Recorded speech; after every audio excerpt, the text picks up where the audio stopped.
C++ Bangla টিউটোরিয়ালে আপনাদের সবাইকে স্বাগতম। আমি কর্ণজিৎ রায়।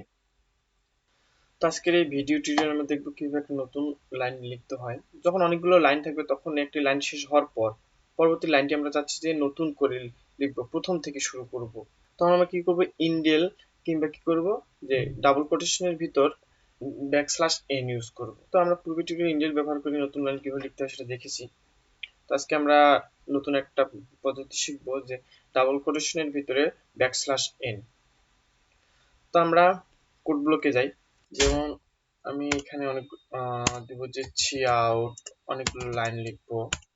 যেমন দিলাম যে I am KRNOJIT, sorry, Karnajit রয়। দেন আমি এখান থেকে এটা শেষ করে দিলাম।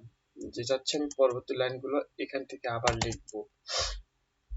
যদি লাইন তার রয়টা যে আমি পরবর্তী লাইনে লিখতে চাই, তাই এখানে আপনারা একটা কাজ করতে পারেন যে এখানে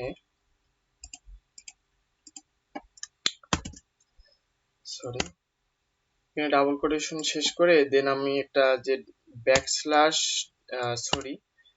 ডাবল কোটেশন দেন দেন এন লিখে আবার এখানে আমি দিলাম ডাবল কোটেশন, দেন আমি আবার লিখবো যে রয়টা কি করবো, এখান থেকে নতুন লাইন কোটেশন।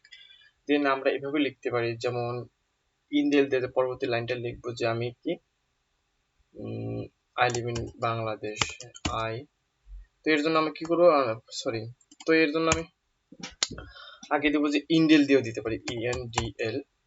আমরা এর আগের টিউটোরিয়ালগুলোতে দেখেছি। দেন লিখবো যে আই লিভ ইন বাংলাদেশ। দেন এখন প্রোগ্রামটা রান করি।